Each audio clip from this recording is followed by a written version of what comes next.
Paramashivoham Om Nityananda Paramashivoham Om Nityananda Paramashivoham Om Nityananda Paramashivoham Om Nityananda Paramashivoham Om Nityananda Paramashivoham Om Nityananda Paramashivoham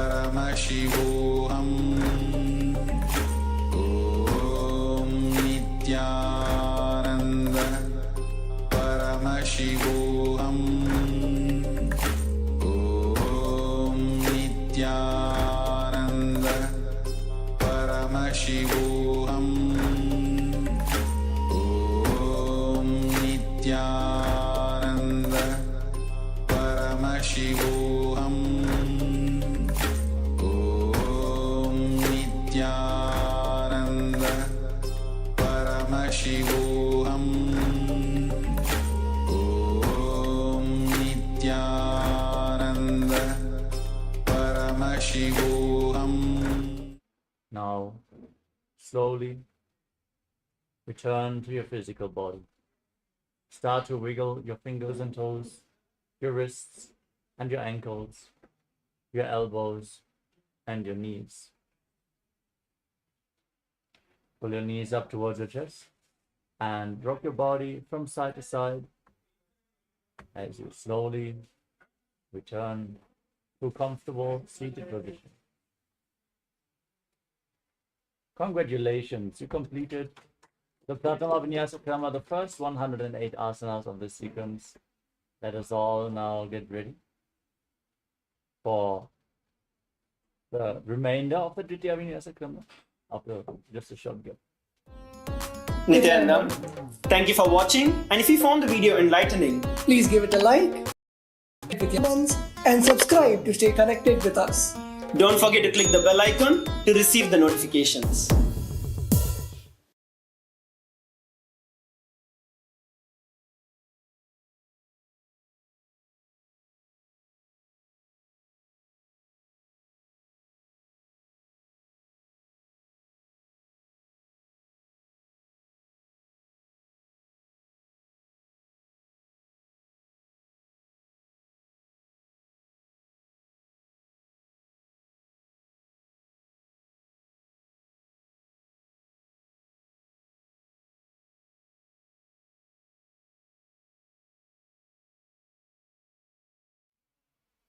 Yes, let us now enter into the next asana of the sequence, which is Yathasana Ishtasana.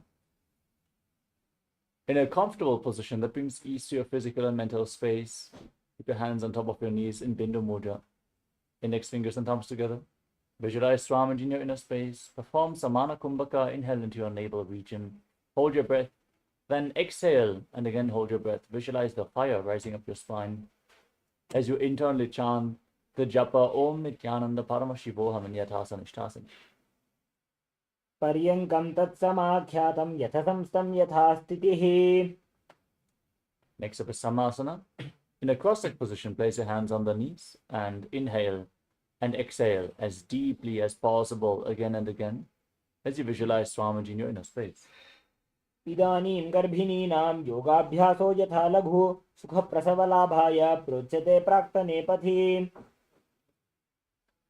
Next up is Muktasana. Now place your heel, the left heel against the perineum, and place the right foot on top of the left heel. Now keep your hands flat on the knees and gaze to your nose as you visualize yourself as a sage liberated by the Supreme Pontiff of Hinduism. निपीड्य सीविनीं सूक्ष्मां दक्षिणेतरगुल्फतः वामं याम्येन गुल्फेन मुक्तासनमिदं भवेत्. The next asana is Siddhasana. From the same position, shift your gaze to your third eye and visualize Swamiji in your inner space. स्थाणुसंयमितेन्द्रियो चलदृशा पश्यन् भृगोरन्तरं चैतन्मोक्षकपातभेदजनकं सिद्धासनं प्रोच्यते.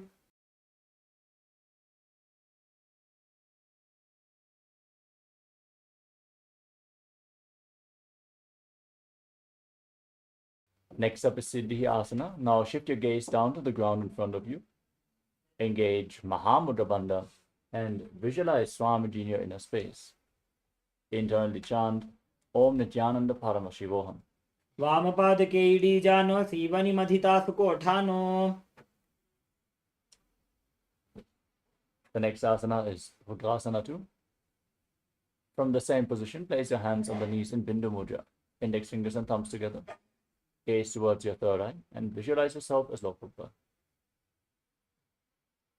वामचरण परिदक्षिण राखे एक जुगति ऐसे विधि दाखे. Next up is Santadvunasana. Shift your gaze to the tip of your nose. Embody tranquility and an unshakable nature. आसन की गुण मन की चंचलता meet. Now bring your hands in front of your navel with the palms cupped in Samputta Mudra, resembling a closed lotus flower, as you visualize Swamiji in Siddhasana 2. ऋजुकाय समासीन सिद्धासनमुदीरितं प्रसार्य भुवि पादौ तो धौर्व्यामङ्गुष्ठमादरात्. Maintain your legs in the same position and set the Sankalpa to manifest through the womb of creation as you get ready to enter Shanmukhi Mudra. Inhale all the way and hold your breath.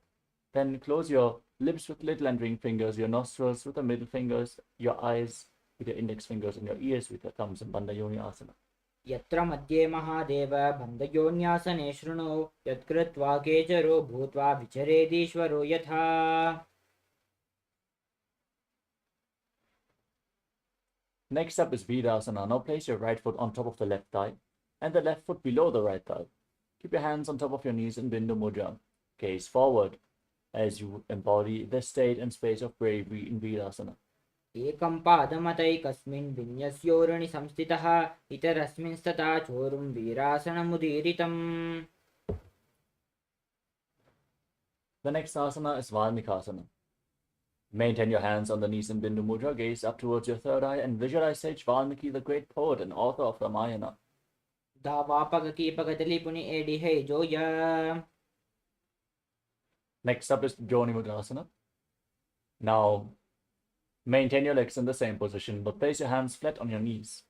Gaze towards the tip of the nose and visualize Yoni Mandala, the visual representation of Devi Paramashiva Shakti herself. वामपादकीपगतले जाहि माहिले core. Next up is Yoni Asana. Now, maintain the same posture, maintain the visualization, and gaze up towards your third eye. शून्यासनं पर्वतेन योगं योगफलेनिलं तत्कालफललं तावत् केचरो यावदेव हि पादयोगेन चक्रस्य लिङ्गाग्रं योनि योजयेत्. Next up is Padrasana 3. Now, bring the soles of your feet together. With the knees flat on the ground, hold on to your toes with the fingers interlocked. Pull your feet in, gaze to the nose. Pull your stomach in and up and visualize yourself as Lord Virabhadra in Padrasana 3. गुल्पो च वृषणस्यादः सीवन्त्याः पार्श्वयोक्षिपेत् सव्यगुल्पं तथा सव्ये दक्षगुल्पं तु दक्षिणे पार्श्वपादौ च पाणिभ्यां दृढं बद्ध्वा सुनिश्चलं भद्रासनं भवेत् एतद्विधियोगविदो विदुः. Now place your left hand on the left knee and gaze up towards your third eye as you press your tongue back and up in Kechari Mudra. Cover your mouth with your right hand. Close the left nostril with the index finger. Inhale through the right nostril. Then close both nostrils and hold your breath. Then exhale through the left. And again, inhale through the left. Invert the breathing flow. Exhale through the right. As you perform Abhyanta Kumbhaka, visualize yourself as an Agori in Agodasana. पूर्वकहो विश्रिकाजोयी वाही विजिजोगी जय सोया. Next up is Kanari Pavasana. As you sit with the heels close to the perineum, separate the heels and place your elbows on the heels. Rest your chin on your hands. Gaze to your nose. Pull your stomach in and up in Uddiyana Bandha and exhale fully and hold your breath again and again after every exhalation in Rechaka. As you visualize yourself as a female elephant drinking water in Kanari Pavasana. ग्वाली पावा आसन कह्यो हे जैसे याहुम में जाने विदितै से. Next up is Parasana. Now scoop your hands below the feet and interlock your fingers, lifting your feet off the mat. Gaze to your nose and visualize Swamiji in Parasana. ततोर्ध्वं रेचयेत् वायुं मृडनिश्वास संयुतम्. Now hold on to your feet from the top and pull your feet in towards your chest. Rest your chin on the toes as you gaze to your nose and embody the state and space of a king in Gopichandasana. पूर्वविधि पगाका अंगूठा कंटको परासे. Now again scoop your hands below the feet. Interlock your fingers around the toes from below. Pull your feet in towards your chest, gaze to the nose as you visualize your body free from any defects in Udarasana. दोवु पगतलि संपुट ठाणे उभे हस्तकरी ऊर्ध हिताने अंगुष्ठ दोवु समतः हरावे चिबुको नीचे ताहि लगावे. Next up is Vishishtasana. Now lift your feet even higher in front of your face as you visualize yourself excelling in everything. दोवु पगतलि जोड़ी संपुट करे. Now lift your legs over top of your respective shoulders. Bend your elbows up to interlock your fingers around your neck as you visualize yourself as a cobra in Bhujasana. शिरासनं तु विज्ञेयं कक्षासनमतः परं ग्रीवासनं च परमं भुजासनमिहोच्यते. With the legs over top of your shoulders, now bend your elbows down and bring your hands behind your back. Interlock your fingers, if you can, as you gaze to the nose and visualize yourself as a beautiful, auspicious goddess in Kalyanasana. दोवु हातपगं बीचा आने तिनको गोडानी चेटाने बहुरी पाक्यात बाहर ल्यावे पुनयुगति ऐसी तहरावे. Now place the top of the left foot flat on the mat and sit on the left heel. As you bring the right foot outside the left hip and place your hands on opposite knees, gaze forward in Vaishnavi Mudra. Without focusing on any external object, just focus on the object in your inner space. As you visualize yourself as an elegant swan, breathe in Ujjayi pranayama, make an ocean-like sound on the in and exhalation in Sankatasana. वामपादं चितेर्मूलं सन्न्यस्य धरणीतले पाददण्डेन याम्येन वेष्टयेद्वामपादकम्. Next up is Dhenukasana. Now slide the left foot outside the hip and sit in between the heels. Keep your hands on the top knee. Pull your stomach in and up and visualize a cow in Dhenukasana. अनुशागीन करपञ्चडं वृषीरं दगल्यम्नि. Now slide the right foot onto the left thigh and bring the left foot onto the right knee. Bring the left hand behind your back, twist your spine to hold onto opposite thighs. Gaze up towards your third eye as you visualize Swamiji in Machandasana. वामचङ्गपरिदचनटाने वामहस्तविष्टि दिशाने बहुरोदचनपादकी हे जोगी ताकी नाली जूपाकरे सोय. Now untwist your spine.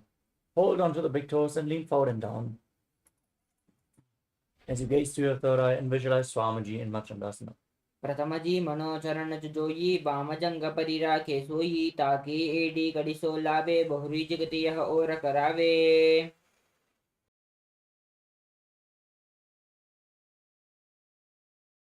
Now rise back up.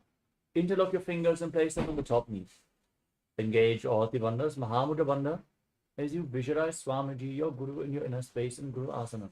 पूर्वमूलेतर पादस्य कनिष्ठिका प्रदेशगुल्पं संस्थाप्य. Next up is Sankatasana on the other side. Place the right foot flat and sit on the right heel as you stack the left knee over top of the right with the heel outside the opposite hip. Hands on opposite knees. Visualize yourself as an elegant swan in Sankatasana. वामपादं चितेर्मूलं सन्न्यस्य धरणीतले पाददण्डेन याम्येन वेष्टयेद्वामपादकम्. Now slide the right foot outside the hip and sit in between the heels. Keep your hands on the top knee as you pull your stomach in and up and visualize a cow in Dhenukasana. अनुशागीनकरपञ्चडं वृषीरं दगल्यम्नि. Now slide the left foot onto the right thigh and the right foot onto the left knee. Bring the right hand behind your back, twist your spine to hold onto opposite thighs. Gaze up towards your third eye and visualize Swamiji in Machandasana. वामजङ्गपरिदक्षिणटाने वामहस्तपिष्टिदिशाने बहुरोदचनपादके हे जोयि ताकी नाली जोबा करे सोया. Untwist your spine, hold on to the big toes, and lean forward and down. Place your forehead on the ground as you visualize Swamiji in Machandasana too. प्रथमजी मनोचरण जोये वामजंग परिरा के सोई ताकि AD कड़ी सोलावे बहुरी जगत यह और करावे. Rise up, interlock your fingers on the top knee, perform Mahamudra Bandha and visualize Swamiji, your Guru in Guru Asana. ऊर्मूलेतरपादस्य कनिष्ठिका प्रदेशकुल्पं संस्थाप्य.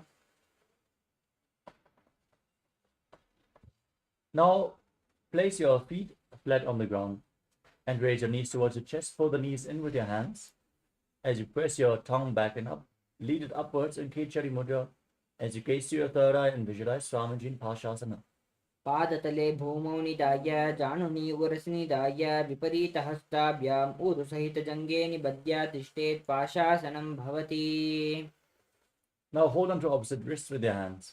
Rest your chin on the knees and gaze towards the tip of the nose, tongue up. Visualize yourself residing in an abode of bliss in Bodha Shukasana. दोवू पगतले भूपरिदरे कोरुमाहिली ऐसे करे कोरुमिलाई उकड़बे से जंगा चाटे अग्रनिवेशे. Now bring your hands below the legs and hold on to opposite elbows. Pull your legs in towards your chest. Press your tongue up, gaze to the nose and visualize Swamiji in Gurakatasana. दोवू हाथ पग बाहर ल्यावे गोड़ा नीचे ले तहरावे आमाम सामाम ऐसे करे आपस में को हानि पकड़े. Now cross the right ankle over the left with the toes pointing up. Gaze towards your nose. Press your tongue up and visualize Maharishi Sumati in Sumati Asana. मूलद्वारी धरती परिठाने दावा पग परिदच पद आने. Now extend your legs forward.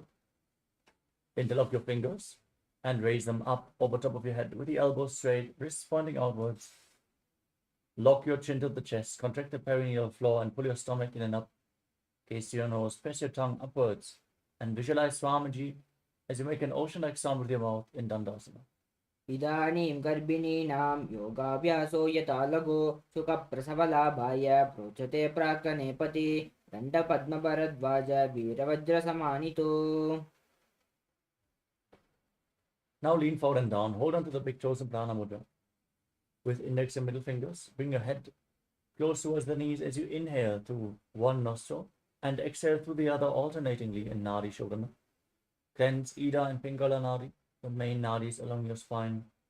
As you perform Nadi Shodhana without the support of your fingers, visualize Swamiji in Arambasana. दोवू पग मिलिवा पसारी पगा का अंगूठा पकड़ी लीलाट गोड़ा लगावे. Next up is Bidokasana. Now separate your feet and slightly raise your knees. Bring your hands below the shins and hold on to the soles of your feet from the outside. As you bring your head forward and down, gaze up towards your third eye and visualize Swamiji in your inner space. प्रथम बैसी दोवू पाव पसारी कचुको ऊर्ध्व को गुरुडो डारे. The next asana is Jalandhari Bhavasana. Now bring the heels of your feet together in front. Bring your hands below the shins with the palms facing up, elbows on the ground, your face resting on your heels. Gaze to your nose and visualize Swamiji in your inner space. दोवू येडी मैलिके डीजे हाथ पसारी. The next asana is Urdhva Paschimottanasana. With the legs extended, lift one leg behind your neck. Lean forward and down as you hold onto the front foot with both hands. Visualize Swamiji in your inner space as you perform the Pratyahara Pranayama. Feel the prana flowing upwards within your body as you visualize it moving to the 9 points as revealed by Mahadeva, which are the soles of the feet, the regenerative organs, the navel, the heart, the throat, the uvula, the center of the eyebrows, the top of the forehead, and the Brahmaranda, the crown of your head, in Pratyahara Pranayama, performed in Urdhva Paschimottanasana. पश्चिमदानवस्थितं कृतं एकं पादं ग्रीवायां धृत्वा तिष्ठेत्. Next up is Anandasana. With the leg behind your neck, lean back and keep the opposite leg extended forward. Hold on to the foot behind your head with the opposite hand as you gaze to your nose and visualize you are infinite, endless, eternal, ananta. उत्तानशयनी एकैकम्पायि ग्रीवायामिन्यस्यैतरहस्तेन पावाग्रं गृहीत्वा. Next up is Ankushasana. From this position, now roll onto the side of the hand which is holding onto the foot behind your head. Gaze towards the tip of the nose and feel in complete control in Ankushasana. उत्तानशयित एकैकं पादं ग्रीवायां कुर्वन्नैतरहस्तं कर्णमूले स्थापयेत्.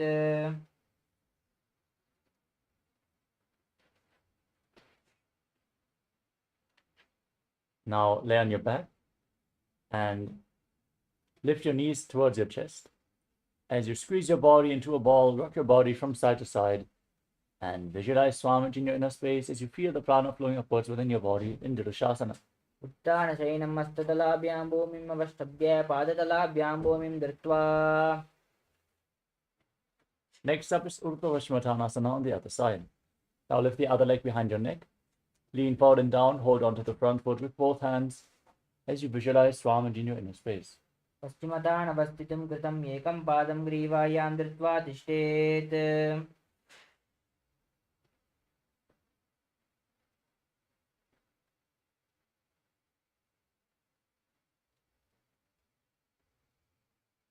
Now lean back with the leg behind your neck. Hold on to the foot behind your head as you gaze to your nose and visualize you are infinite, endless, eternal, Ananta in Anantasana.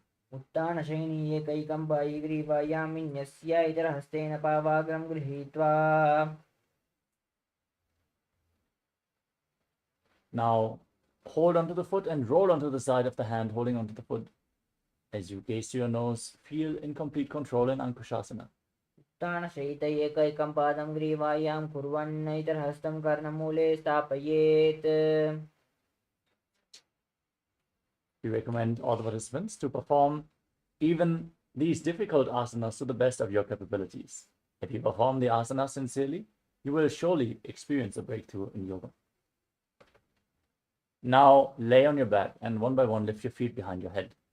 If you cannot lift the feet behind your head, you can lift them over your shoulder or pull them towards your chest. Then interlock your fingers around your lower back as you gaze towards the tip of your nose and visualize Swamiji in Yoga Nidrasana. पादाभ्यां वेशयेत् कण्ठं हस्ताभ्यां पृष्ठबन्धनं तन्मध्ये शयनं कुर्यात् योगनिद्रा सुखप्रदा. Now bend your elbows upwards and interlock them around your neck as you gaze to your nose and visualize Lord Vishnu blessing you from within in Atmaramasana. आत्मा राम आसन प्रथम सूदो शोभे. Now lay on your back and extend your arms out to the side as you pull your knees towards your chest with the soles of the feet facing towards the sky. Gaze to your nose and visualize Swamiji in your inner space.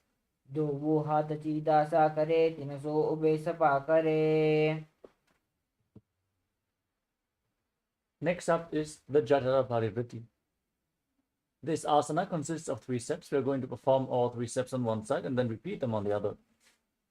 As you lay on your back, extend your arms out to the side and pull your knees towards your chest. Then drop one knee to the side and extend the opposite leg down. Step 1. Bend both knees to the side. Step 2. Extend your legs to the side, hold on to the toes and extend and gaze towards the opposite side as you rotate your head. Visualize Swamiji, perform Mula Bandha, breathe and Pratyahara Pranayama. Return to the center. And then drop the other knee to the side, extend the opposite leg down. Bend both knees to the side. Extend your legs out to the side, hold on to the toes and gaze away from the feet. परिवृत्ति कुक्षि भागे दृदाहि परिकीर्तितः बद्धकोणं सुप्तकोणं ऊर्ध्वकोणमतापि च. Next up is the Dvipadapitam. As you lay on your back, place your feet flat and hold on to your ankles. Push your hips off the mat as you lock your throat, lock the perineum, perform Mocha Kumbhaka, push the air upwards but don't let it escape by locking the throat. Gaze to your nose and visualize yourself as sturdy as a bridge in Dvipadapitam. प्रतिक्रियायुतं द्वन्द्वपीठः सर्वबलप्रदं गर्भिणीनां दुर्बलानाम् इति Gargi जगादनो. Now bring your hands over top of your shoulders. With the fingers pointing towards your body, raise your body off the mat, push the hips up high, walk your hands and feet closer together if you can. As you visualize yourself as sturdy as stone furniture, Breathe calmly through your nose in Paryankasana. उत्तानशयनं मस्ततलाभ्यां भूमिम् अवष्टभ्य पादतलाभ्यां भूमिं धृत्वा. Now lay down on your back. Pull your knees in towards your chest as you place your hands on the respective shoulders. Move your hips in a circular motion and visualize yourself as a dog playfully rolling around on its back in Shvotanasana. शववच्चरीरं संस्थाप्य जानुनी सम्मील्य नाभो वाणिज्य हस्ताभ्यां कन्दरं बद्ध्वा भामयेत् श्रोतानं भवति. Next up is the Viparita Karani. Now raise your legs, raise your hips off the mat, point the toes to the sky and keep your arms flat on the ground next to your body for balance. Now rotate your legs in a circular motion and visualize Swamiji in your inner space as you breathe in Moksha Kumbhaka. भूतलेषु शिरो दत्त्वा केन ये चरणद्वयं विपरीतकृतैः सा सर्वतन्त्रेषु गोपिता. Stop the movement of your legs. Point the toes to the sky and feel the Jatadagni, the digestive fire increasing in the Viparita Karani too. करणी विपरीताख्या सर्वादिव्यादिनाशिनी नित्यम् अभ्यासयुक्तस्य जाठराग्निविवर्धिनी. Next up is Langalasana. Now drop the toes down over top of your head. Touch the toes to the mat and interlock your fingers behind your back in Padasha Mudra. Press your hands into the ground and visualize yourself as a plow in Langalasana. ग्रीवाकण्ठेन भूमिं विष्टम्ब पादाग्रद्वयम् ऊर्ध्वमुत्त्रयेत्.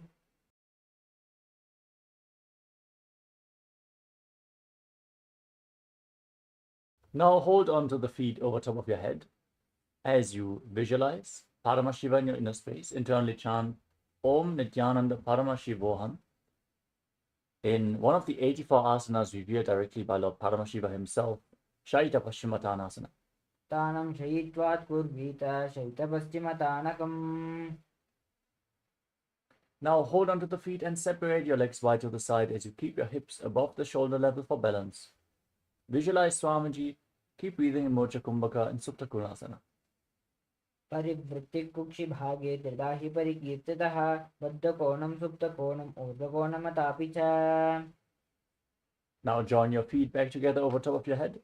Hold onto your ankles and roll onto your back. Keep your arms and legs straight as you visualize yourself as a chakra, a wheel, and Chakrasana. शवासनस्तद्वौ पादौ कुर्यान्मस्तकतः परो विक्रमेण ततः शीघ्रम् एतत् सर्वस्य साधनम्. As you lay on your back, extend your legs up vertically, hold onto your big toes in Prana Mudra, and then separate your legs wide to the side. As you visualize Swamiji, breathe in Ujjayi Pranayama, make an ocean-like sound with your mouth in Supta Prasarita Parangushtasana. उत्तानपादं क्रौञ्चं च मरीचिं वीरभद्रकं नटराजं त्रिकोणं च सुप्ताङ्गष्टप्रसारणे. Now join your feet back together. Keep holding onto the big toes as you visualize Swamiji in Supta Parangushtasana. उत्तानपादं क्रौञ्चं च मरीचिं वीरभद्रकं नटराजं त्रिकोणं च सुप्ताङ्गष्टप्रसारणे. Now cross your legs into Padmasana and place your knees on the ground. Bring your hands over top of your head. Hold on to opposite elbows. Gaze to your nose as you visualize Matsya, the fish avatar of Lord Vishnu in Matsyasana. मुक्तपद्मासनं कृत्वा उत्तानशयनं चरेत् कूर्पराभ्यां शिरो वेष्ट्य मत्स्यासनं स्फुरोगः. Next up is Padasharamasana. From the same position, now place the back side of the right hand onto the left palm with the palms facing up over top of your head. Gaze to the tip of your nose and visualize Lord Rama in your inner space. प्रथमकरे पद्मासन आचे सुदोषो वे भूपरिपाचे घोड़ा आरो जंगे ईदो भूसो लगटारा शेषोयी. Next up is Sarvangasana. Now raise your knees and your hips off the ground. Support your lower back with your hands, elbows resting on the mat. Push your knees up high. As you gaze to your nose, breathe in Moksha Kumbhaka with your throat locked in Jalandhara Bandha and the Mula Bandha engaged. Gaze to the nose and visualize Swamiji in Sarvangasana. अतव क्षेत्र संक्षेपात् सर्वांगासनमुत्तमं यत्कृत्वा योगनिपुनो विद्याभिः पंडितो यथा. Next up is Vrishchikasana. Now lay on your back. Keep one foot on top of the opposite thigh and pull your knees up towards your chest as you extend your arms over top of your head. Poke your fingers forward like the stinger of a scorpion. Gaze up to your third eye and visualize yourself as a scorpion in Vrishikasana. प्रथमशयनो सुदोषीशकेशिकी सन्धिसुधाके. Now exchange the position of your legs. Again, raise your arms up. Gaze to your third eye and visualize yourself as a scorpion in Vrishikasana on the other side. प्रथमशयनो सुदोषीशकेशिकी सन्धिसुधाके. Next up is Vrishabharakshipasana. As you lay on your back, interlock your fingers around your neck in Parashu Mudra. Extend your legs and lift them off the ground as you alternate, pulling them in towards your chest like in Paul. Visualize Swamiji and breathe calmly through your nose in Sahadra Kumbhaka in Vrishabharakshipasana. उत्थानशयनं कृत्वा अङ्गुलिभिः कन्दरां बद्ध्वा पूर्वरो मिलित्वा. Next up is Maruttanasana. Laying on your back with your hands at the side of your body, alternate touching your respective ears with your knees as you visualize Swamiji in your inner space. स्वोतानवस्थितिं कृत्वा जानद्वयं पर्यायेन कर्णयोः संस्पृशेत्. The next asana is Vrikasana. As you lay on your back, place your feet flat and stand up and lay back down again and again. Visualize yourself as a wolf. स्वोतानवस्थितिं कृत्वा जानद्वयं पर्यायेन कर्णयोः संस्पृशेत्. Next up is Lutasana. Squat down and roll over again and again. Visualize Swamiji in your inner space. And finally, lay down on your stomach with the hands at the side of your chest. उत्थानशयनं पादौ शिरलङ्घ्य भूमौ स्थापयित्वा. Next up is Saratasana. As you lay on your stomach with the hands next to your shoulders, contract your lips and make a whistling sound like a flute. On the inhalation, visualize yourself as a chariot carrying warriors into a battle for Dharma on your chariot back in Saratasana. नित्यशयनं कृत्वा नाभिं भूमौ निधाय सम्पद्यस्ताभ्यां भूमिम् अवष्टभ्य तिष्ठे चरतासनं भवति.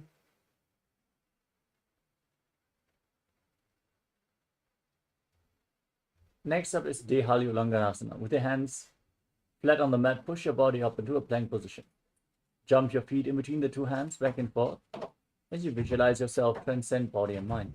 हस्तद्वयं वत्वा तन्मध्यचरणद्वयम् उड्डानैव बहिरानीय.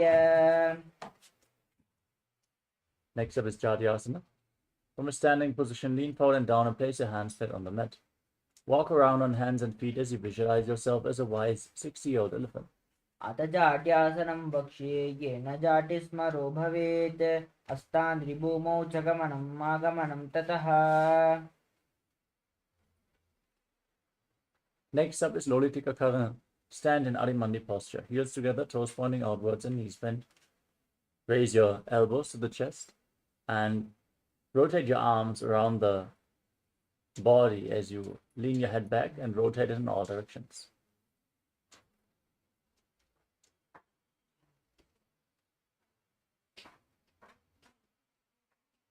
The next asana is Sadapasana. If you have a rope available, tie your feet with a rope and stand erect on the mat like a rod. Keep your elbows close to your body, your hands on your thighs. Visualize your Kundalini Devi is rising and curling upwards around your body like a snake in Sadapasana.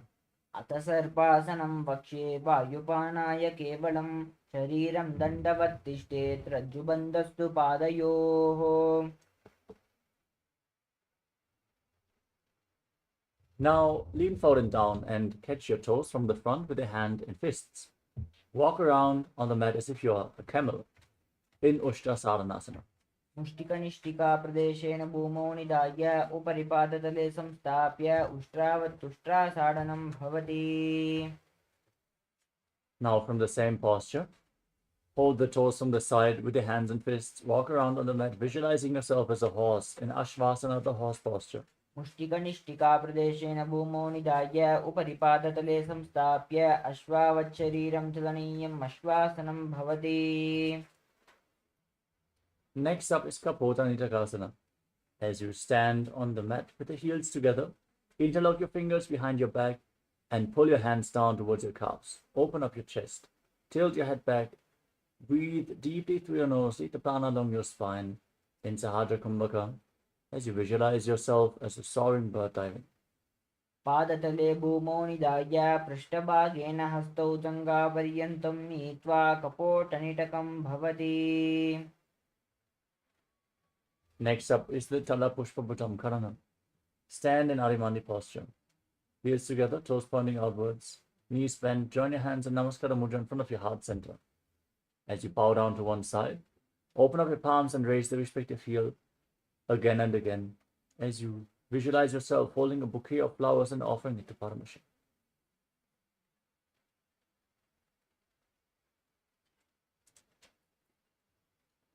Next up is Khadgasana.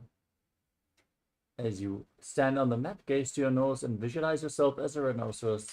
Then lay down on your stomach and jump your hands back to your hands and stand with the hands extended in Namaskara Mudra, resembling the horn of the rhinoceros in Khadgasana. निजसरतमासनं कृत्वा पादतलाभ्यां भूमिम् अवष्टभ्य उत्तिष्ठेत् कटुगासनं भवति. Next up is the Uttanottanam. Now hold on to weights to intensify this asana. Then sit down and stand back up or squat down as low as possible as you gaze to your nose and visualize Swamiji in your inner space. पुनः पुनः उत्तातविमसितव्यमिति उत्तानोत्तानं भवति. You move on to Musalasana. Now raise your arms up above your head and jump repeatedly, visualizing yourself as a mace. सरलं स्थित्वा ऊर्ध्वं बाहुं नयेत्. Next up is Utshirshakasana. Raise one foot towards your chest with both hands and sit down and stand back up with the other leg. Repeat this on both sides as you gaze to your nose and visualize Swamiji. एकैकं पादतलं कूक्ष्मो निधाय उत्कीचकं भवति. Next up is Parshvajanukarana. Now keep the toes of the right foot pointing to the side as you lift the left knee against your chest and circle the raised leg with your hand in the fist and place the other hand on the thigh.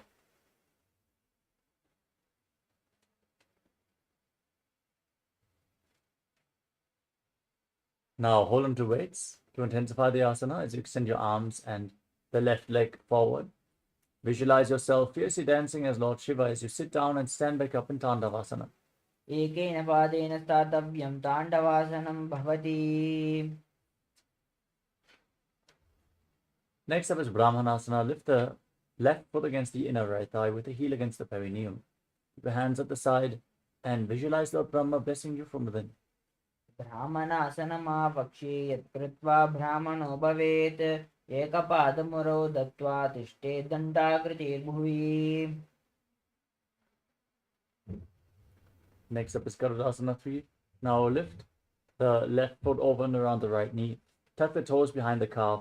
Bring the left arm below the right and join your hands in Namaskara Mudra as you visualize yourself as Lord Garuda in Garudasana 3. उत्तानकूर्मपीठश्च सरिमस्गारुडमेव च वातायनं गोमुखं च भारद्वाजं त्रिविक्रमम्. Now slide the left foot on top of the right thigh and keep your hands relaxed by the side as you visualize Swamiji in your inner space in Ekapadasana. दक्षाङ्घ्रिं वामपादस्य जङ्घोपरिनिधाय च. Next up is Dhuruvasana, the poster posture.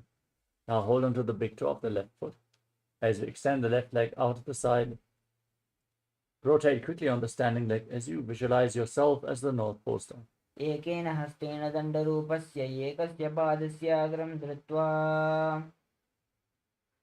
The next asana is Trivikramasana. Now lift the left leg behind your neck. Stand tall on the mat.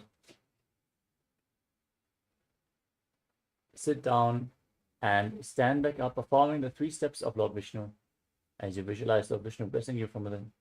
ग्रीवायं पादं संस्थाप्य स्थातव्यम् उत्तातव्यं त्रिविक्रमासनं भवति.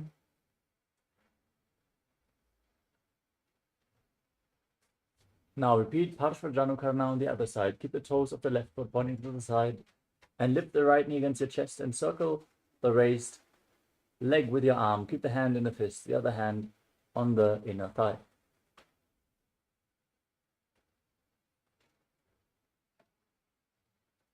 Now extend your arms and the right leg forward. Sit down and stand back up as you visualize yourself fiercely dancing as Lord Shiva in Tandavasana. एकेन पादेन स्थातव्यं ताण्डवासनं भवति. Now lift the right foot against the inner opposite thigh with the hands relaxed by the side, visualizing Lord Brahma blessing you from within in Brahmanasana. ब्राह्मणासनमावक्ष्ये यत् कृत्वा ब्राह्मणो भवेत् एकपादमुरौ दत्त्वा तिष्ठेत् दण्डाकृतिर्भुवि.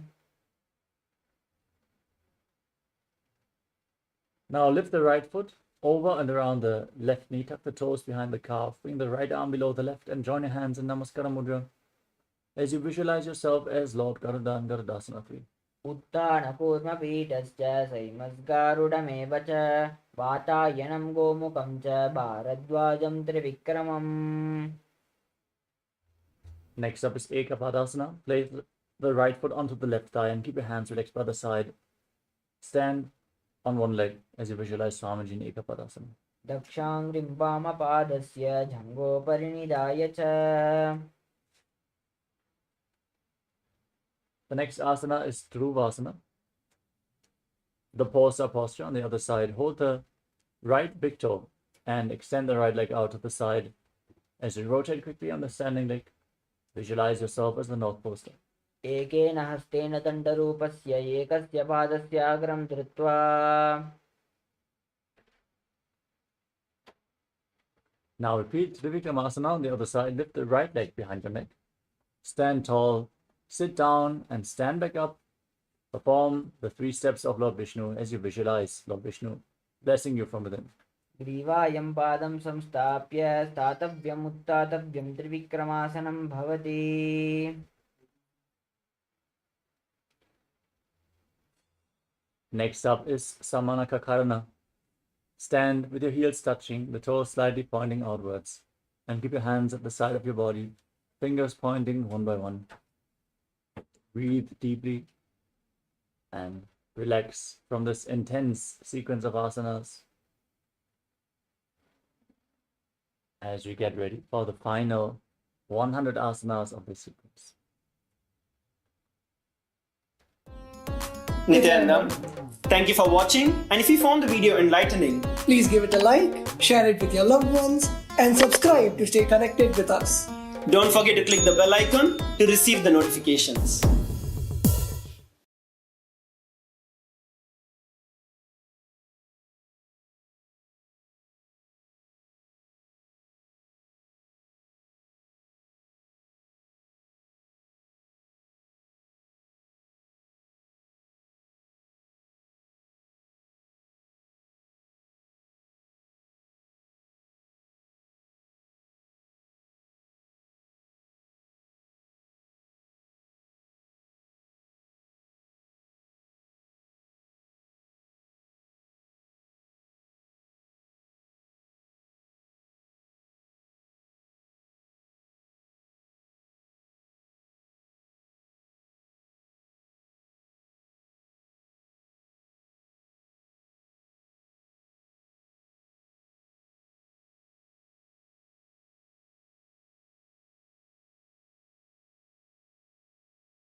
Yes, let us now continue the asana sequence. Please, everyone, return to your mats as you move on to the next asana of the sequence, Gorak Anjali Asana. Separate your feet and squat down. Bring your arms from the outside in between the legs and interlock your fingers in front of your navel in Parasha Mudra. Visualize the great sage Goraknath. As you perform the Jiva Chala Kumbhaka, inhale deeply, hold your breath, and by the force of your will, move the retained prana throughout your system, upwards, downwards, through the limbs of your body in Jiva Chala Kumbhaka, in Gorak Anjali Asana. प्रथम ही उबो हो ये बाहुरे नीचे पुनि होवे. The next asana is Kanchi Asana. From a squatting position, interlock your fingers around your lower back in Padasha Mudra. Gaze forward, visualize Swamiji, and keep moving your prana throughout your body in Jivachala Kumbhaka in Kanchi Asana. ऊर्ध्वमध्यातस्थो निवेश्य नितम्बं धृत्वा पादतलाभ्यां भूमिम् अवष्टभ्य उत्तिष्ठेत् काञ्चासनं भवति. Now bring your heels together close to your perineum as you squat down all the way. Again, interlock your fingers around your lower back. Gaze down towards your navel as you visualize Bhagavan Kala Bhairava, the Lord of Time, in Bhairava-asana. धोवो पग की तलिया की माहिली कौर मिलाई पनापान उकड़मड़ वैसे जानू audio निष्ठाशन रेसे दोवो हाथ पिचिपति आने काकसी करिकात की पकड़ी रासे. With the heels together and the toes separate, join your hands in Anjali Mudra behind your head. Keep squatting with your back straight, fingers pointing towards the ground. Gaze towards the tip of your nose and visualize yourself as a boar, which is one of the incarnations of Mahavishnu, in Varahasana. पावतली की माहिली core मिलाई पनापान उकड़ बेसे एड़ी मूल द्वारिणी चेरे से जंगा छिद्र अंगुलिचर अंतर हाथ दो वो कांदा परि आनी. Next up is Vrippitasana. Now hold on to your big toes in Prana Mudra and raise your hips to the same level as your knees as you visualize Swamiji in your inner space. पार्श्वद्वय सम्मील्य स्थित्वा नितम्बं जानुप्रदेश आनीय तिष्ठेत् त्रिपियासनं भवति. Now place your hands flat on the ground, shoulder width apart. Bring your knees onto your arms towards your armpits. Lean forward and lift your feet off the mat, balancing on your arms. Visualize yourself as a crow in Bakasana. हस्ताभ्यामवनिवष्टम्ब जानद्वयनाभो सम्मील्य.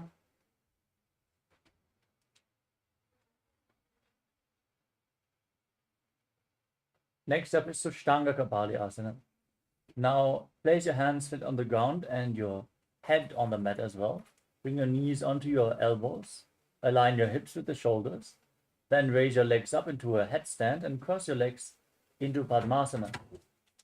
Gaze towards the tip of the nose as you visualize Swamiji in your inner space. आसन को गुण कपाल आचो होय.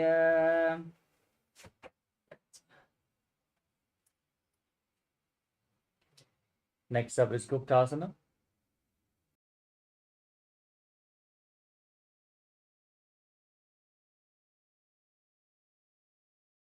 In a kneeling posture, keep your heels outside the hips, the toes touching behind your back. Place your hands on your knees and gaze to your nose as you are now sitting in the secret seat with Paramashiva and Guru in Guptasana. जानुर्वोरन्तरे पादौ कृत्वा पादौ च गोपयेत् पादौ परिच संस्थाप्य गुडं गुप्तासनं विदुः हातेन वैकुम्भी मातृश्चेत प्राणस्य सञ्चलान्.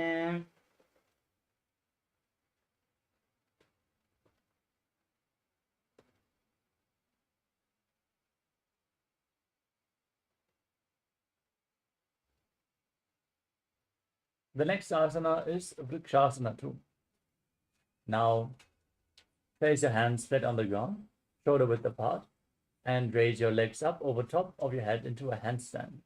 Visualize yourself as a tree with deep roots growing into the ground. सप्तचक्रक्षालनाय vrikshasana विशेषकान्. From the handstand, gaze towards your third eye and visualize that tejas, shining light, is flowing towards your third eye, rejuvenating your body, bringing divine radiance to your being in Shivasana. दो पग जोड़ी माही गुल्प मिलाइए. Gently lower your legs down. And now place your hands on the ground, shoulder width apart. Step your feet back into a plank position. Then lower your body down to the mat and push it back up again and again as you visualize yourself as a fish in Matsyasana. युग्यशयनं कृत्परो पार्श्वभागायामूर्ध्वकृत्य. Lay down on your stomach. Place your hands on the hips. Lift your head and chest from left to right as you visualize yourself as a snake in Sarapasana 2.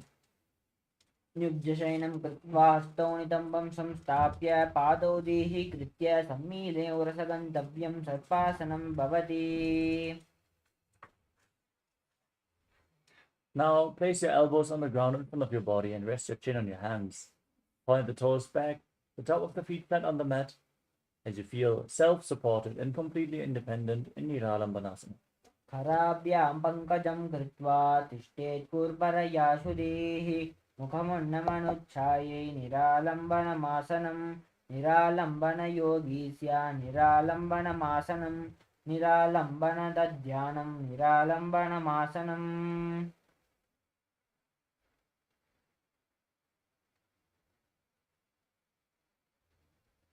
Now place your hands flat on the ground and bend your knees. Lift your feet off the mat and then straighten your arms. Push your upper back and feet close together as you visualize yourself as an umbrella protecting your guru from the sun rays in Chaturasana. अर्ध्यासनवस्थित्वा हस्ततलाभ्यां भूमिम् अवष्टभ्य चत्रासनं भवति. Next up is Vajrasana. Now come to a kneeling posture. Sit on your heels with the feet flat. Extend your arms out in front and place your forehead and your palms on the ground. Gaze to your nose and visualize yourself as Vajra, the weapon of Indra, symbolizing your indestructibility in Vajrasana.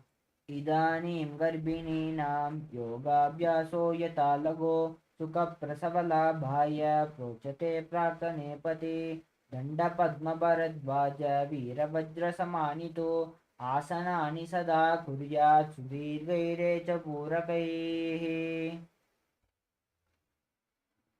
The next asana is Meshasana. Now place your hands flat on the ground, shoulder width apart, and raise your hips up. Into Vajrasana position, alternate striking the ground with your hands as you visualize yourself as powerful as a ram. गजासनसंस्थितौ एकैकं बाहुं भूमौ ताडयेत् मेषासनं भवति.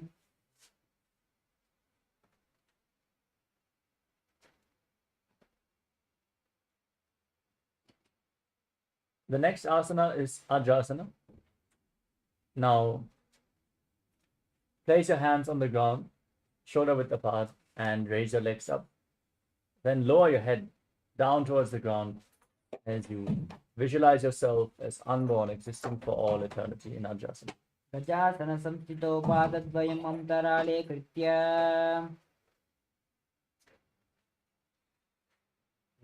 Now come to a kneeling position. Hold onto your toes and pull them in towards your perineum.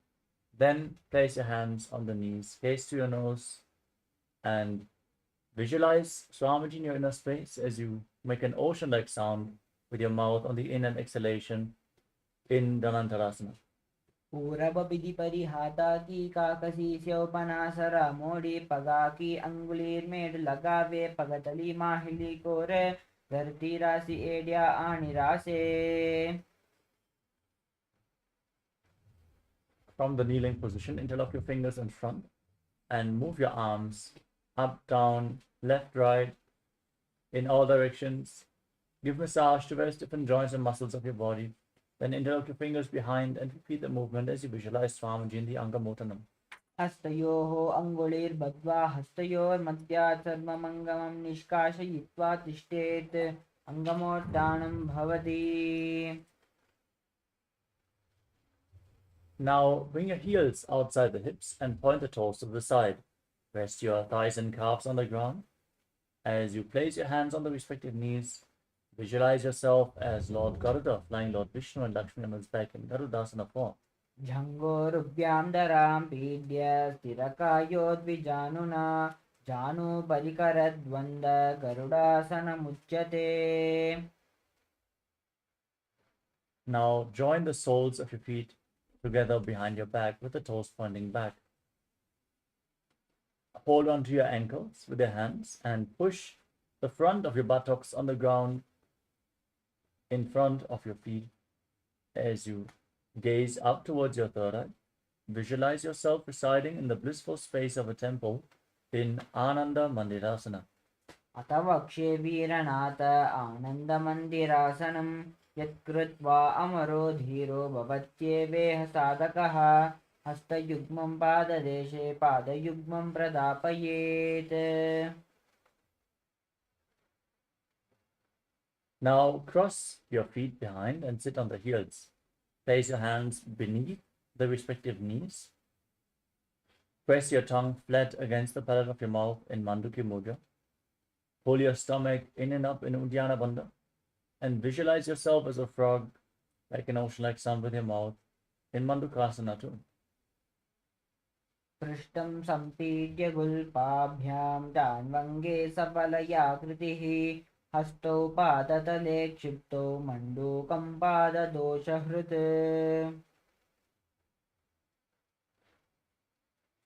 The next asana is Narasimhasana. Now tuck your toes and sit on raised heels.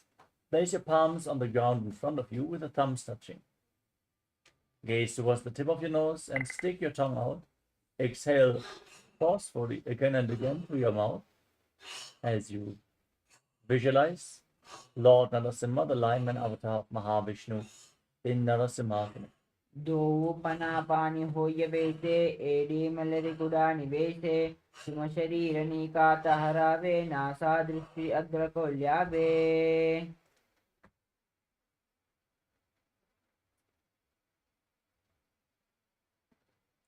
Next up is Vishlakasana. Now sit on the raised heels with the toes tucked, knees separate on the ground. Cover your mouth with both hands and bring your thumbs underneath the upper teeth. As you close your mouth, inhale to the right nostril and exhale through your mouth in Vishlaka pranayama.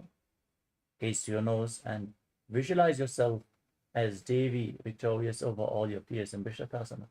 दोवो पगांगी एडी जोई गोडा फनों वान पुनि होई गोडा जंगा other करी रखे आडे वाह इशी विधि रखे. Next up is Makarasana. Now place the top of the feet on the ground with the soles of the feet together. Sit on your heels with your knees wide apart. Bring your hands to your armpits and imitate as if you are a monkey stretching itself. As you gaze to your third eye, visualize yourself as a playful monkey in Makarasana.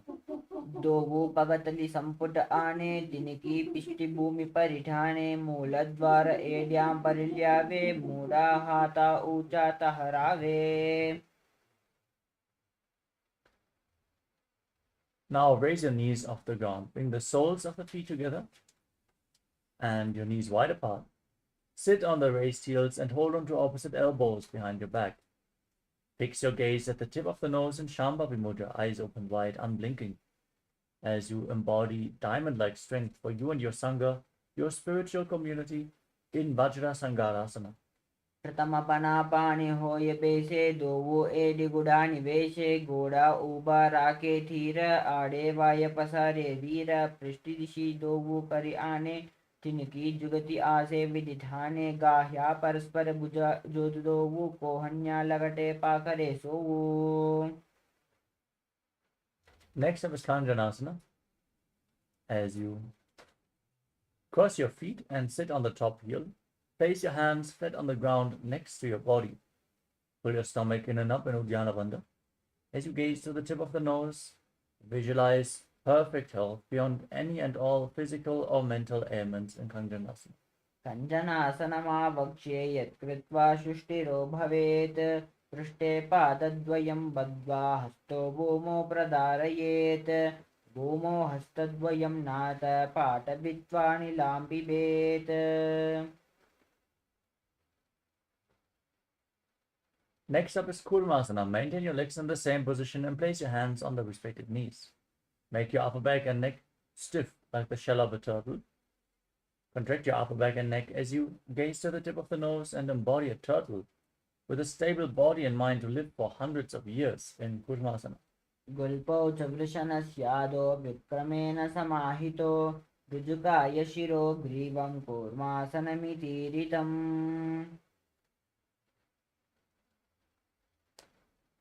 Next up is Yogasana. Maintain your legs in the same position, your hands on the knees, gaze at the nose but relax your upper back and neck. Visualize Swamiji in your inner space. गुडं नियम्य गुल्पाभ्यां व्युत्क्रमेण समाहितः योगासनं भवेत् एतद्दिति योगविदो विदुः. Next up is Vijogasana. Now stand on your knees and cross your feet behind your back. Bring the toes near the opposite knees as you bring your hands to the calves. Bring the fingers inside and the thumbs outside. Gaze up towards your third eye as you visualize the space of eternal oneness, Advaita, with Swamiji, your Guru. गोडां वामनो उभो होयि गोडा आडारा के दोयि दचपाद के पानी रहावे पनो वाम गोडा डिगिल्यावे. Next up is Ushtrasana 2. Now place the top of the feet flat on the mat and hold on to your heels. Lean back, push your hips forward, tilt your head back all the way as you visualize yourself as a camel. मेरुदण्डग्रन्थिदाढ्या सम्पिपाद इषुः पुमान् कपोतोष्ट्रासनाभ्यास कुर्यान्वितहिताशनः. The next asana is Jatyasana. Jatyasana 2. Bring your elbows and the back of your head on the mat as you lean back all the way. Hold on to your feet and gaze to the tip of the nose as you visualize yourself as a lotus blooming. दोवो येडी संपुट करे सोले मूलद्भारी तरिधेरे पनापानि उकड़ होय बेसे बहुरी पिष्टि दिशि करे जो ऐसे. The next asana is Viratasana. As you lay down all the way, place your back on the ground and rise back up again and again. You can use the support of your hands if needed as you visualize the healing and liberation of all causal subtle forms of your body in Viratasana. जंगा प्रतिभूमो निदाय जंगोदरयोः ऊरुणि संस्थाप्य पृष्ठिवं शम्बारं स्पृशेत्. Next up is Kapotasana. As you lean back all the way, bring your head in between the heels and place your forearms on the ground. Hold onto your feet. Try to bring your elbows to the mat as you visualize yourself as a beautiful dove. मेरुदण्डग्रन्थिदाढ्या सम्पिपाद इषुः पुमान् कपोतोष्ट्रासनाभ्यास कुर्यान्वितहिताशनः. Now rise back up and come stand on the knees as you tuck your toes behind and hold on to opposite elbows as you gaze to the tip of your nose. Visualize Paramashiva in your inner space. Internally chant the Mahavakya, Om Nityananda Paramashivoham, and request your boon. As this is a boon fulfilling posture, receive the boon from Paramashiva in Varasana. जानुनी भूमौ संस्थाप्य हस्ताभ्यां बाहु परस्परं धृत्वा सरलं तिष्ठेत् वारासनं भवति.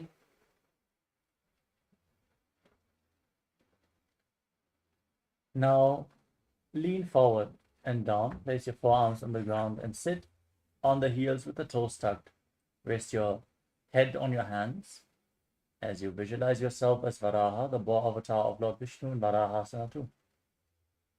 सूर्यं चन्द्रं वेदनानि आसनानि निकत्यते भूर्भरो भूमौ स्थापयित्वा तिष्ठेत् वाराहासनं भवति.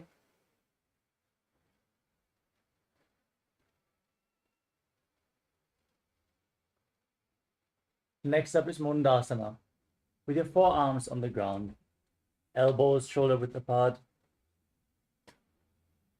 Interlock your fingers, place your head on the ground, support it with your hands as you raise your hips up.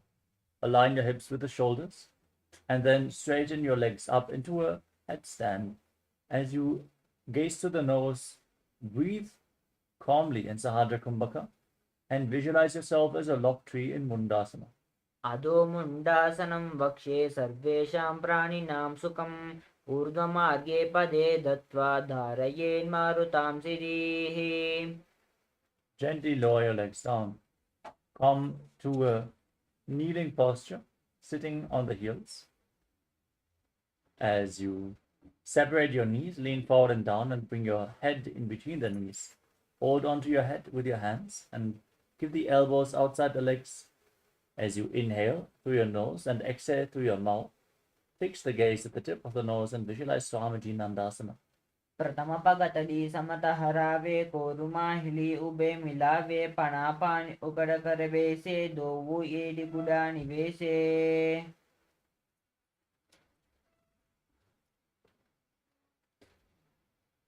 The next asana is Viparita Shalabhasana.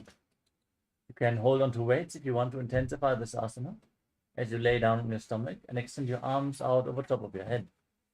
Point the toes and lift your arms, your chest, and your legs off the mat and hold, visualizing yourself as a locust. शलभासन भेदाश्च नटभेरुण्डनामके गण्डभेरुण्डसहिते शीर्षदण्डासनं तथा.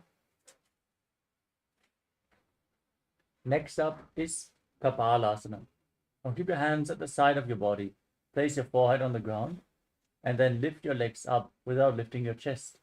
Visualize a skull representing the mind with purified thoughts and the strong will to attain enlightenment in Kapalasana, the skull posture.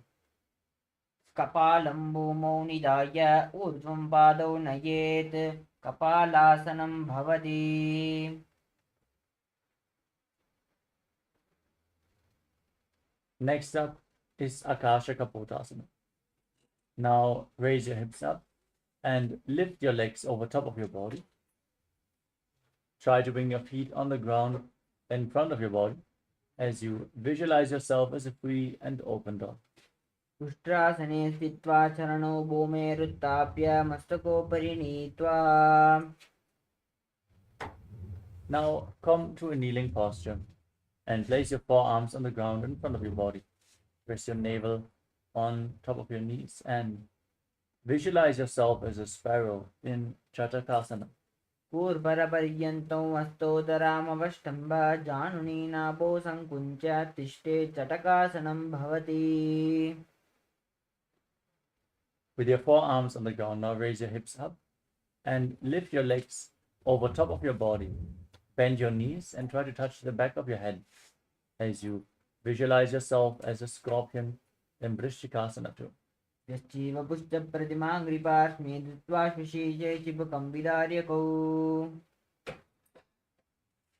Now come again to a kneeling posture. This time sit on the right heel and keep the left foot outside the hip, with the toes of the left foot pointing to the side. Place your hands on the ground in front of your knees. Gaze forward in Vaishnavi Mudra without focusing on any external object. Just focus on the object within as you visualize yourself as a bull, forcefully inhaling through your nostrils, holding your breath for a short while, and then again slowly exhaling through your nose in Antaranga Kumbhaka in Vrishasana. याम्यकुल्पे पादमूले वामभागे पदेतरं विपरीतं स्पृशेत् भूमिं वृषासनमिदं भवेत्. From the same posture, now with your hands on the ground, straighten your arms and lift your knees and your entire body off the mat. Cross the toes of the left foot over the right and balance on your arms as you visualize Swamiji in Lolasana. लोलासनं सदा कुर्यात् वायुलोलापघातनात्. Next up is Vrishasana on the other side. Now sit on the left heel and keep the right foot outside the hip with the toes pointing to the side as you visualize yourself as a bull in Vrishasana, the bull posture. याम्यकुल्पे पादमूले वामभागे पदेतरं विपरीतं स्पृशेत् भूमिं वृषासनमिदं भवेत्. Now place the right foot flat with the knee raised against your chest. Tuck the toes of the left foot and sit on the left heel.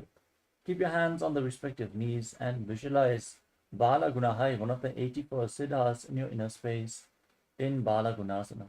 आसन को गुण जल विकार जाई.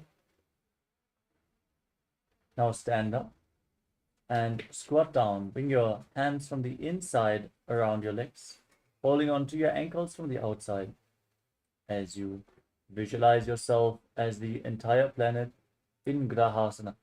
पादतले भूमौ संस्थाप्य जानुमध्ये कूर्परौ स्थाप्य हस्ताभ्यां गुल्पप्रदेशो धृत्वा तिष्ठेत्. ग्रहासनं भवति. Now place the left foot flat and sit on the raised right heel with the toes tucked. Hands on the knees, gaze forward as you visualize Bala Gunahai in Bala Gunasana on the other side. आसन को गुण जल विकार जाई. Now step both feet in and sit on the raised heels with the toes tucked. Place your hands on the respective knees. Hold on to weights if you want to intensify this asana as you visualize Swamiji in Utkatasana. युजास्पिजोऽस्ति यत ऊर्ध्वजान यत्राशिने पादतलद्वयोपरि. Next up is Vajrasangarasana 2. Now, once more, join the soles of the feet and keep the knees separate. Hold on to opposite elbows behind your back and visualize Swamiji in your inner space. प्रथम पना पानी हो ये जैसे दो वो एडे गुड़ा निवेसे घोड़ा ऊबा राखे थिया आड़े वाय पसारे धीर पृष्ठ दिशी करे दो आने तिनकी जुगति आसे विधि ठाने.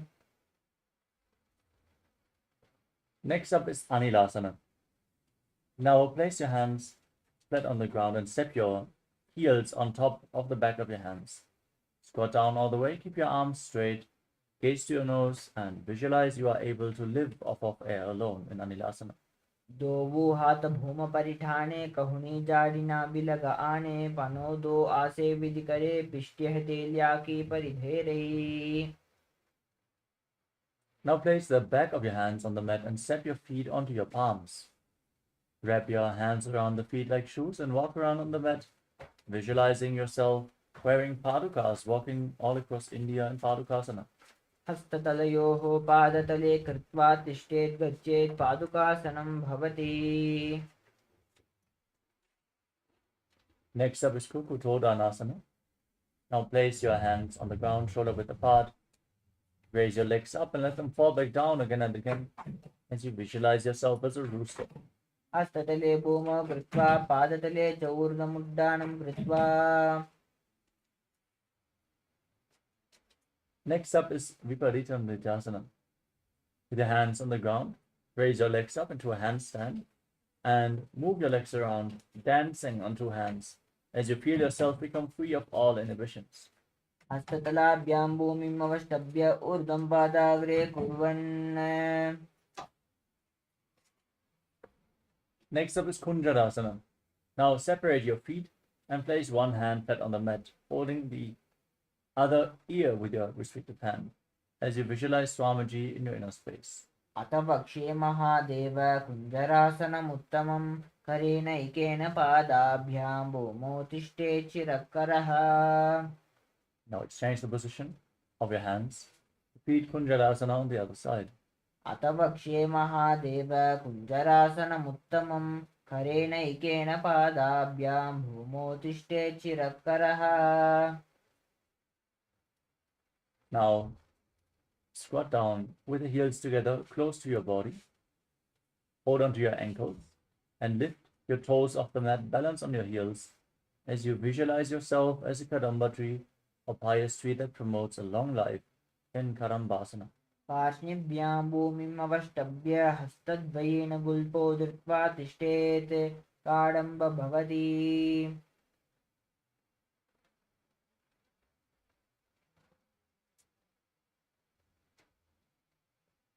The next asana is Pavana Muktasana. With your feet flat, pull your knees in towards your chest.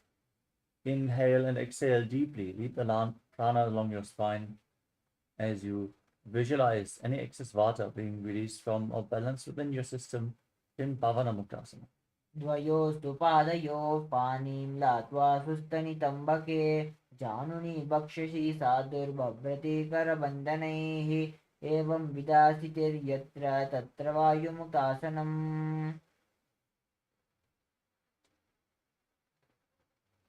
The next asana is Chakorasana.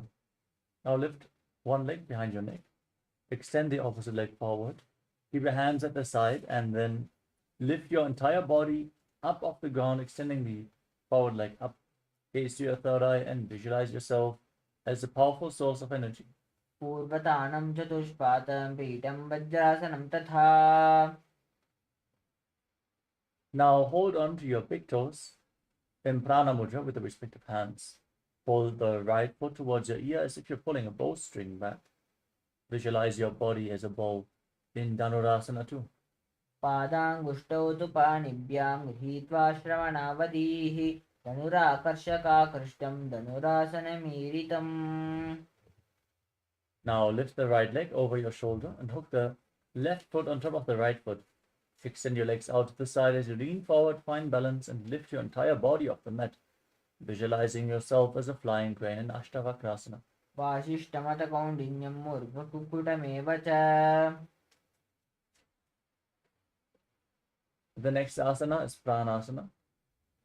Now place the right foot flat and bring the left foot on top of the right thigh. Bring your right shoulder underneath the raised knee and push the left knee towards the ground. Gaze up towards your third eye as you visualize you are immortal and able to exist solely on prana and pranasana. एतत् प्रभेदं वक्ष्यामि करोति yes चामरः एकपादमुरो बद्ध्वा स्कन्धेऽन्यत्पादरक्षणम् एतत् प्राणासनं नाम सर्वसिद्धिप्रदायकम्. Next up is Parshvamatsindasana. Now bring the left foot to the outside of the right hip and step the right foot over the left knee. Bring the left elbow around the raised knee with the hand below, interlocking your fingers behind your back. Twist your spine, gaze to your third eye, and visualize Sage Matsyendranath, the master of Hatha Yoga. मत्स्येन्द्रपीठं जठरप्रदीप्तिं प्रचण्डरुग्मण्डलखण्डनास्त्रम् अभ्यासतः kundalini प्रबोधं दण्डस्थिरत्वं हि ददाति पुंसां पार्श्वाभ्यां ध्रियते यस्तु पार्श्वमत्स्येन्द्रमुत्तमम्.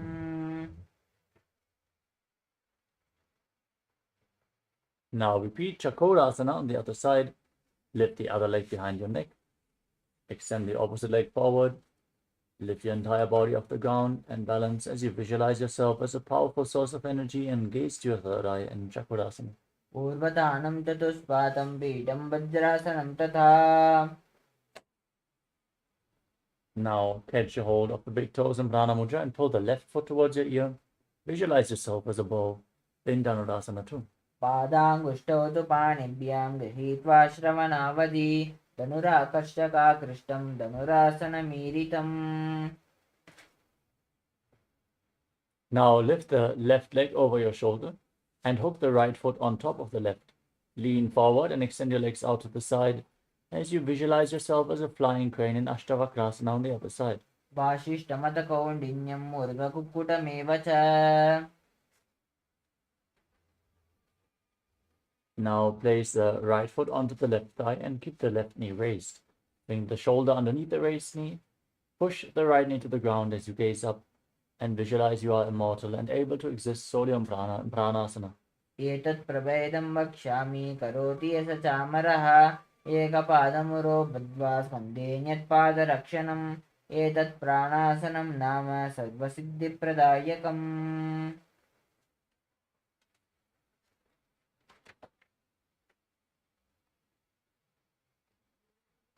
Now bring the right foot outside the left hip and step the left foot over the right knee.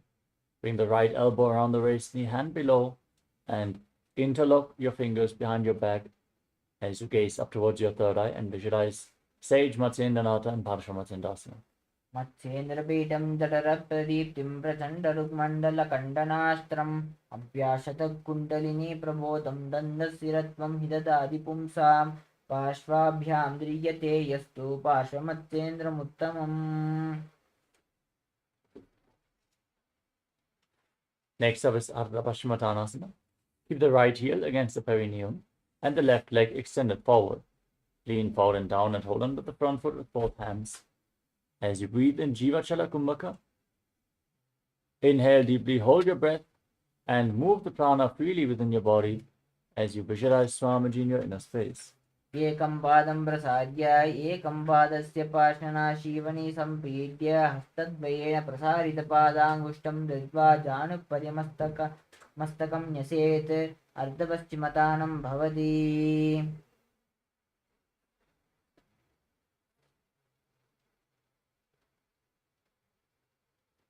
Now keep the right foot outside the hip with the foot flat on the mat. Keep the left leg extended as you hold onto the foot and extend it up in front of your face. Visualize yourself as a crane in Kranjasana.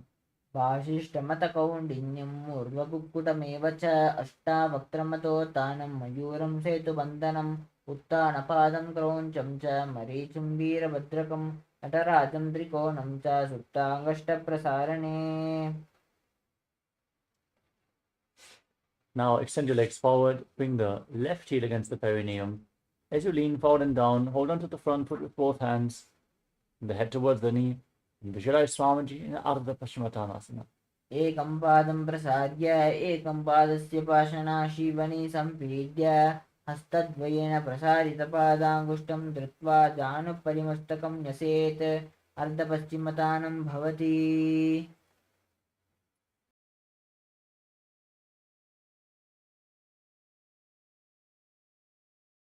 Now bring the left foot outside the hip with the top of the foot flat. Hold on to the right foot and extend it up in front of your face. Visualize yourself as a crane in Kranjasana, the crane posture. वासिष्ठमतकौण्डिन्यं ऊर्ध्वकुक्कुटमेव च अष्टावक्त्रमतोत्थानं मयूरं सेतुबन्धनम् उत्थानपादं क्रौञ्चं च मरीचिं वीरभद्रकं नटराजं त्रिकोणं च सुप्ताङ्गष्टप्रसारणे. Now bring your legs into a cross-legged position with the feet in between the thighs and calves. Keep your hands on top of your knees and gaze towards the tip of your nose. Embody peace, well-being, good fortune, and prosperity. Visualize a swastika in swastikasana. जानुर्वोरन्तरे सम्यक् कृत्वा पादतले उभे ऋजुकाय समाशीन स्वस्तिकं तत्प्रचक्षते. Maintain your legs in the same position, but cover your heels with your hands. Lock your chin to the chest in Jalandhara Bandha.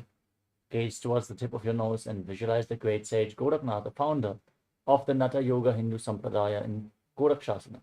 जानुर्वोरन्तरे पादौ उत्थानो व्यक्तसंसितौ गुल्फौ चाचाद्यहस्ताभ्यामुत्थानाभ्यां प्रयत्नतः.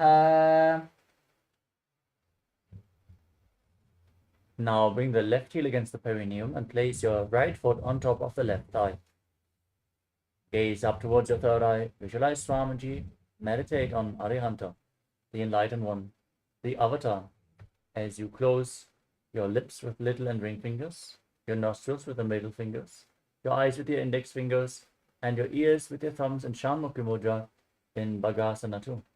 वामपार्श्वगुणो संस्थाप्य दक्षाङ्घ्रिं वामजगणे एवं विदासनं यत्र तत्र साधो भगासनम्.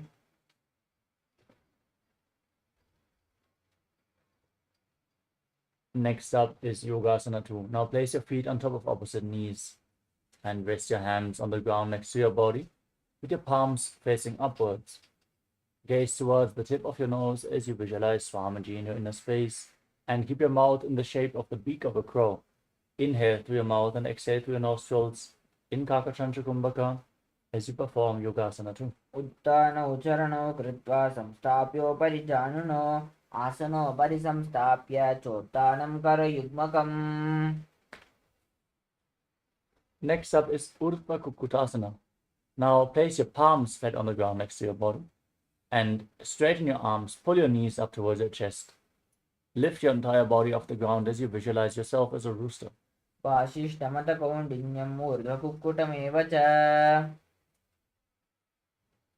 Now bring your hands through your legs and place your palms flat on the ground. Don't lift your body up, stay seated on the mat.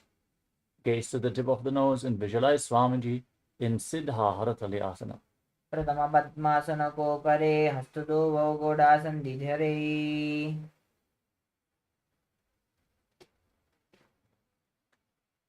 Now, from this position, push your hands into the ground and pull your knees up towards your chest. Lift your body up, balance on your hands as you gaze to your nose, and visualize yourself as an elegant swan in Hamsasana. Kukkutasana स्थित्वा स्कन्दपर्यन्तं ऊर्णित्वा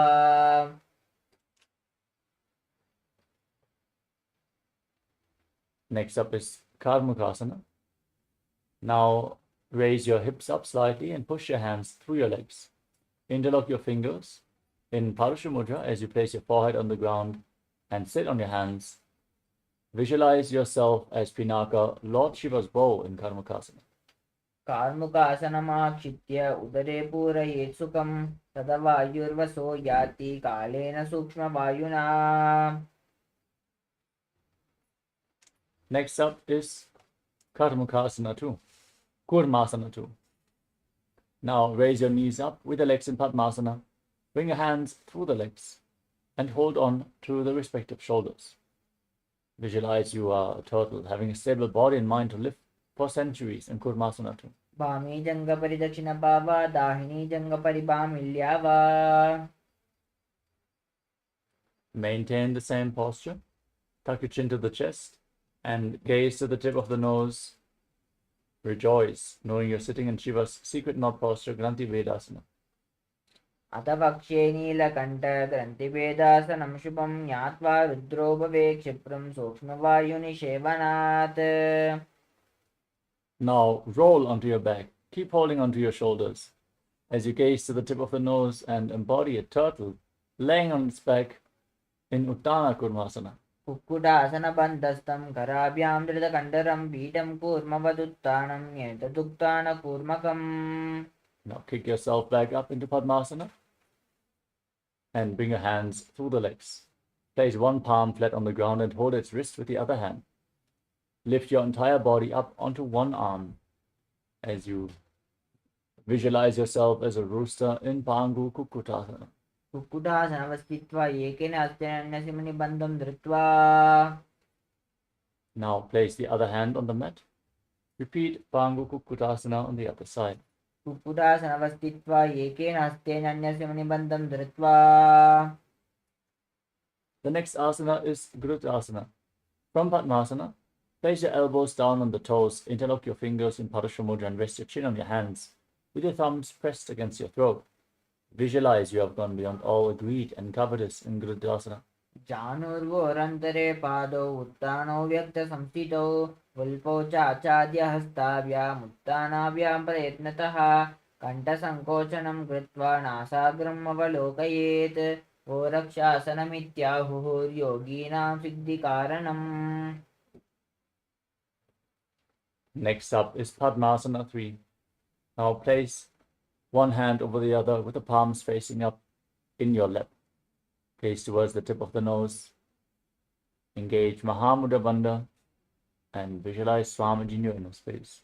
उत्तानौ चरणौ विधाय विधिवच्छक्तिस्थितौ योगिरात्. Next up is Padmasana 4. Now place your hands on the knees.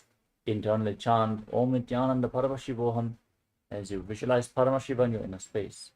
एतत् प्रभेदं वक्ष्यामि करोति yes चामरः एकपादमुरो बद्ध्वा स्कन्धेन्यत्पादरक्षणम्. Now keep the left hand on the left knee and keep the right hand in Prana Mudra. Hold on to the big toe and pull the elbow back as if you're pulling a bowstring, moving the big toe round and round in a circular motion. Repeat the movement on the other side as you visualize yourself as Pinaka, Lord Shiva's bow. अथान्यासनमावक्ष्ये योगपूरकरक्षणात् कृत्वा पद्मासनं पाद अङ्गुष्ठजङ्घयोः स्थितम्. Next up is Karmukasana 3. Now push your feet in closer towards your body as you sit in Padmasana. Cross your arms behind your back and hold on to the big toes in Prana Mudra. As you perform Mahamudra Bandha, engage all three bandhas. Gaze to your nose and visualize yourself as Pinaka, Lord Shiva's bow. कार्मुकासनमाक्षित्य उदरे पूरयेत् सुखं तदा वायुर्वसो याति कालेन सूक्ष्मवायुना. Next up is Trirdhasana. From the same position, raise your head and chest, gaze up towards your third eye, and visualize yourself as the action of Paramashiva's third eye, destroying anything you come across. ऊरुभ्यामुपरि स्थाप्य पादयुग्मं प्रयत्नतः दक्षिणं सव्यदेशे च सव्यं दक्षिणदेशके. Keep holding onto the big toes as you roll onto your back. Your arms crossed behind, legs in Padmasana. Gaze to your nose as you visualize yourself as a snake. Calmly breathe through your nose in Sahadra Kumbhaka in Nagrasana. प्रथम पद्मासन कोंठाने दोवो हाथ पाछाने आने पाद अंगूठा पकड़े आनी सोवे कहुन्या कुल्या पानी. Now free your arms and legs. Pull your knees up towards your chest and encircle them with your arms. Hands interlocked in Parasha Mudra. Squeeze your body into a ball as you bring your chin towards the knees in Kandukasana. वेत्रासने स्थित्वा हस्तपादा निष्कुष्य ऊर्ध्वं नयेत् पृष्ठवंशेन भूमिं पोतयेत् कण्डुकासनं भवति. Next up is Purta Bhavanasana. Place your feet flat on the ground and interlock your fingers around your neck. Gaze towards the tip of your nose as you visualize Swamiji in your inner space and breathe calmly through your nose in Sahadra Kumbhaka in Urdhva Bhavanasana. प्रथम सूदो San करावे घोड़ा उबारा से मिलावे गुल्पमा हिला अंगुष्ठ दो करे एक से मेल रे सोइए. Now bring your hands underneath your heels with the palms facing up. Push your hips off the mat. Lock your chin to the chest and forcefully push the air upwards against the throat lock in Mocha Kumbhaka as you visualize yourself as a powerful alpha ape in Marakata Pitasana. उत्तान शयनं पादतले उत्तान हस्तयोः स्थापयेत्. Now bring your hands to the lower back. Raise your hips up and extend your legs. Point the toes as you bear your entire body weight onto your elbows. Gaze to the tip of the nose and visualize Swamiji in Uttana Shikipitakasana. जङ्घोर्बलहीनश्चेत् उत्तानकिपीठकम् अप्रमत्तः प्रकुर्वीत भुक्तेः प्राग्विजितेन्द्रियः. Now raise your legs up. Point the toes up towards the sky. Place your arms flat on the ground for balance as you visualize yourself blissfully traversing Naraka Loka unscathed in Narakasana. तिर्यन्नौकावत् ग्रीवापृष्ठकोत्परैः भूमिम् अवष्टभ्य. Now bring your hands towards the lower back. Support your balance as you straighten your entire body, lower and angle your legs down to engage your core intensely as you visualize yourself as a boat crossing the ocean of samsara in Tiryannaukasana. नौकावत् स्थित्वा ऊर्ध्वं पादाग्रद्वयं नयेत् तिर्यन्नौकासनं भवति. Now place your arms flat on the ground. Point your toes up towards the sky as you are straight and stable like a flagpole. Visualize yourself as the Kailasa flag respected across all nations in Dvajasana, the flag posture. तिर्यन्नौकावत् ग्रीवापृष्ठकोत्परैः भूमिम् अवष्टभ्य मस्तकलाक्षेण पादाग्रद्वयं नयेत् ध्वजासनं भवति. Now lower your body down. Lay down flat on your back. Keep your hands at the side of your body, palms facing up as you relax from any micro movements of the body and mind. Forcefully pull the Kundalini Shakti up along your spine from the Muladhara all the way to the Sahasrara chakra. Visualize your body as dead and Swamiji, the Supreme Pontiff of Hinduism, is liberating you in Mritasana. Internally chant the Mahavakya, Om Nityananda Paramashivoham.